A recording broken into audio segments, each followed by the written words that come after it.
What's up, guys? Welcome to the line change.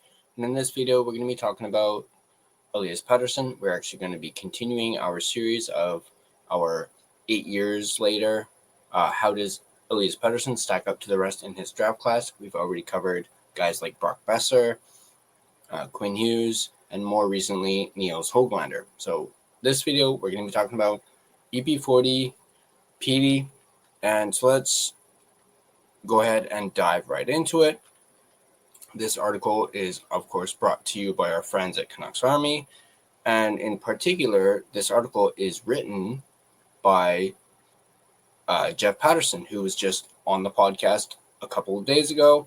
So let's go ahead and see what he has to say about Elias Pettersson and 8 years later and how he stacks up to the rest of the 2017 draft class, which was the year that Elias Pettersson was drafted. Based solely on the numbers, Elias Pettersson would certainly be selected higher than his original draft slot if NHL teams were to reconvene and have a second crack at the 2017 draft. But as the hockey world knows by now, things are complicated when it comes to the Canucks center. Up until the 2024 All-Star Game, Pettersson would likely have been the second player redrafted from the class of 2017. Since then, however, his stock has plummeted. Still, for all his struggles over the past year and a half, Pettersson remains the most productive goal scorer and point producer selected in his draft year. Pettersson's 185 regular season goals are 14 ahead of Nico Hischier, who went first overall to the New Jersey Devils, and his 457 points are 29 in front of Cale Makar, who would almost surely be the top selection in a 2017 redraft. Beyond goals and points, Pettersson is third in his class in both assists and games played, so graded against his 2017 peer group, Pettersson has been an absolute home run selection for this hockey club. As noted above, Hischier went first overall to New Jersey, followed by Nolan Patrick to Philadelphia. After those two forwards, two of the game's top defensemen were selected back-to-back. Miro Heiskanen, third overall to Dallas, and Cale Makar went fourth to Colorado. After the Canucks nabbed Pettersson with the fifth selection, Vegas took Cody Glass. The New York Rangers opted for Elias Andersson. Buffalo drafted Casey Mittelstadt. Detroit went for Michael Rasmussen, and Florida picked Owen Tippett to round out the top 10. Let's take a look at teams that fared well outside the top 10. With the benefit of both time and hindsight, it's easy now to see which teams made out well with picks beyond the top 10. Carolina snapped up Marty Necas with the 12th overall selection, while Vegas used its second first-round pick that year, 13th overall, to take Nick Suzuki, who was traded to Montreal, and has emerged as one of the best young centers in the league. St. Louis Blues landed Robert Thomas with the 20th overall pick, and he quietly sits fourth in the class in point production. Ottawa hit a home run, finding Drake Batherson in the fourth round, 121st overall, and he is eighth in the class in scoring. But the biggest winners of the 2017 draft were the Dallas Stars, who mined the top 40 and hit the motherlode with Heiskanen, once again third overall, and Jake Ottinger, 26th, and then Jason Robertson with the 39th selection. Robertson is third in the class of 2017, behind only Pettersson and Hischier with 168 goals so far in his career. Let's take a look at some other longer shots that have panned out. Obviously, not all draft selections are graded by their point production. To that end, Vegas made out well, selecting Nick Hague, 34th overall. New Jersey landed Jesper Bovqvist with the 36th pick. Carolina found Eetu Listerainen with the 42nd selection.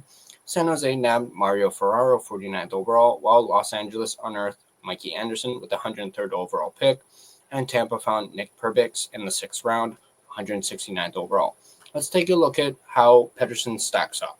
As noted earlier, Elias Pettersson is at the top of his draft class in overall production. He can't do better than that. However, in saying that, it's almost a certainty that Cale Makar would be the unanimous first overall selection in a 2017 redraft, as we mentioned earlier. After that, Pettersson would likely find himself in the mix with Nico Hischier, Miro Heiskanen, Jason Robertson, and Nick Suzuki for the second pick. And it's quite possible the pair of elite puck-moving defensemen would be selected first and second overall in a redraft. After that, it would be team preference whether they valued the goal scoring of Robertson, the responsible habits of Hischier, the offensive thrust Suzuki brings, or the elite two-way game Pettersson has displayed for most of his career.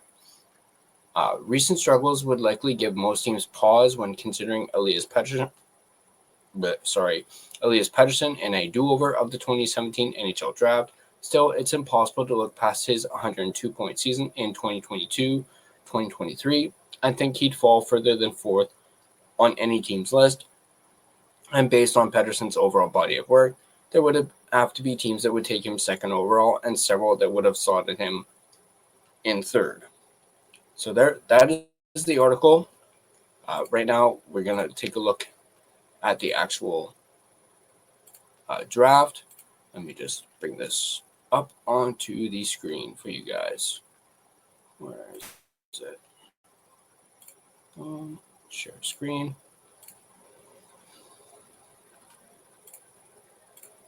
There we go.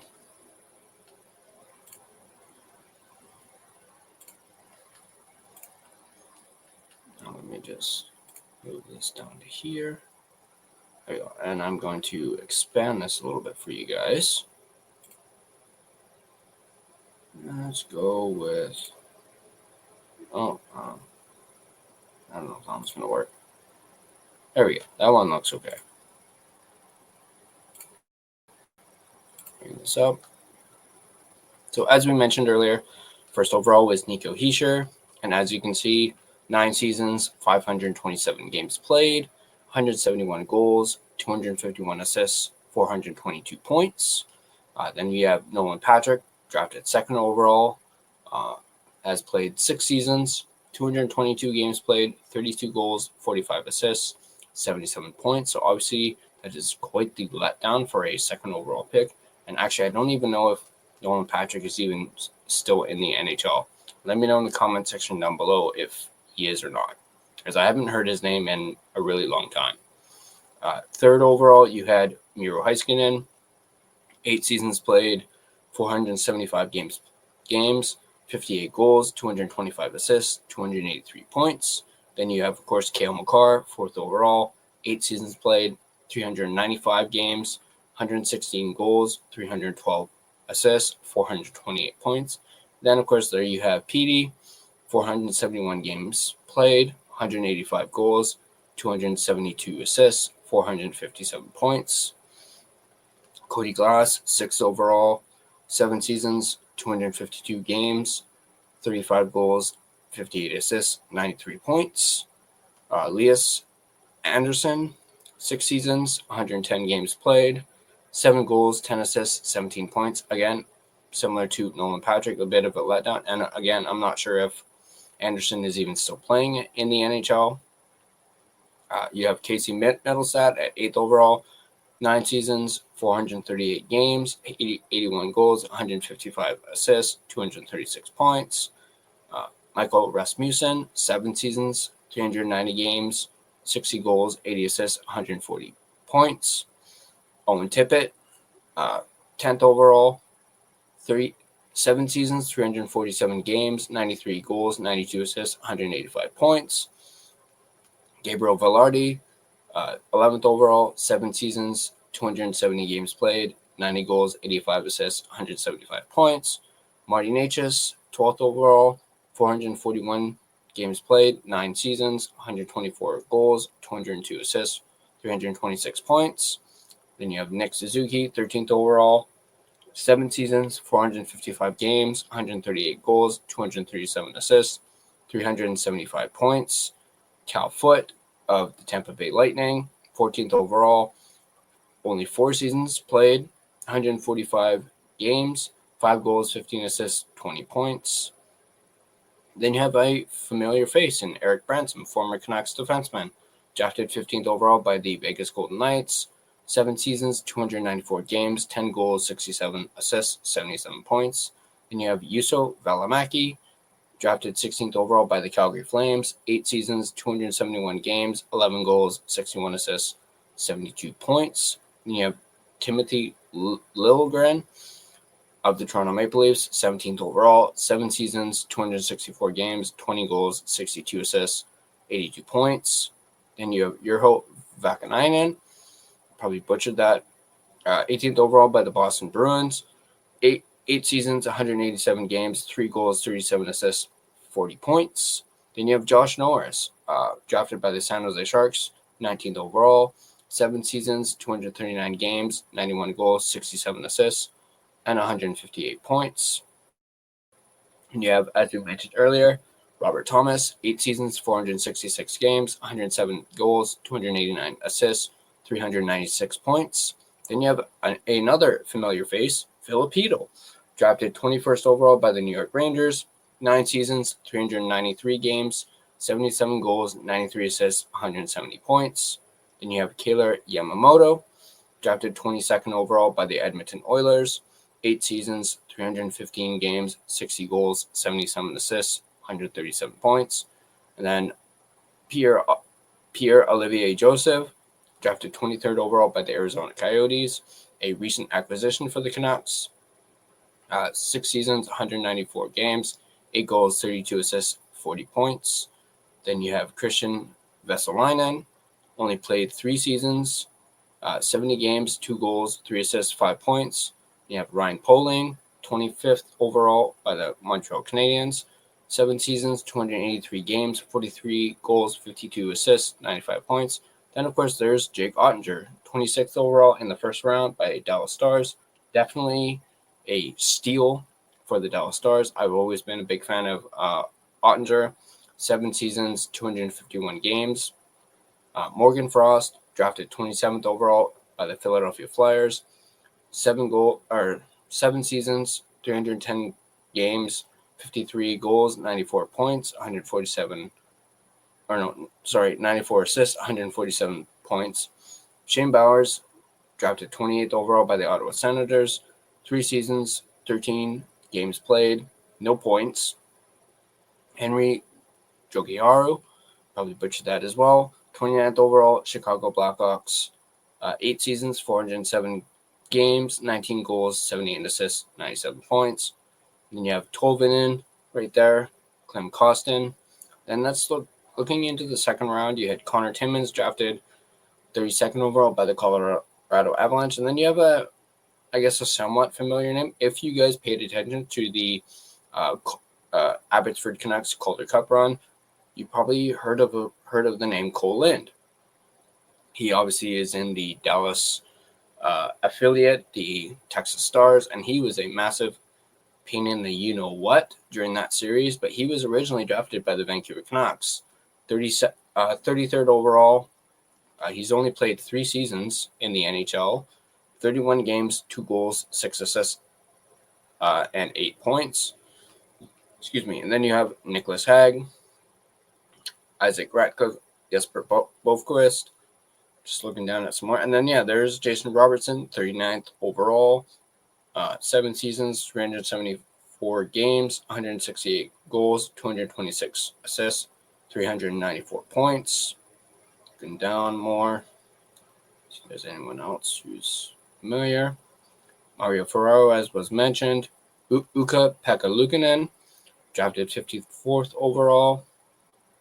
And, of course, I know a lot of Canucks fans are probably not going to like seeing this, but 55th overall of the second round, Jonah Gadjovich, drafted by the Canucks. Obviously, he is in the a member of the Florida Panthers now. 6 seasons in the NHL, 160 games, 10 goals, 8 assists, and 18 points. Looking down further, you got Fabian Zetterlund. Of course, Canuck fans are probably not going to want to see this either, but Michael DiPietro, drafted 64th overall of the third round. He's obviously in the Boston Bruins system now. Then you have Morgan Geekie. Looking down further, Stuart Skinner, drafted 78th overall in the third round by the Edmonton Oilers. So, there you go. Stuart Skinner, a third-round pick by the Edmonton Oilers in this 2017 draft. Down further. Of course, the Canucks drafted Jack Rathbone in the fourth round, 95th overall. He's obviously no longer in the Canucks system anymore.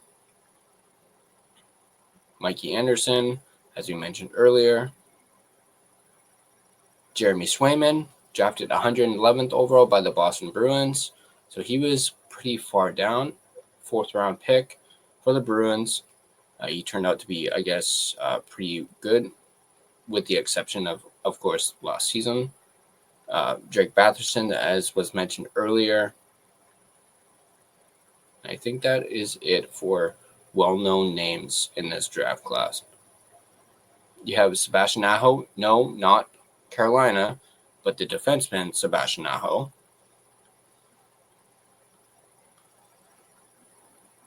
And yeah, I think that's... Oh, here's a name that Canucks fans should know. Yuri Patera, drafted 161st overall in the 6th round by the Vegas Golden Knights.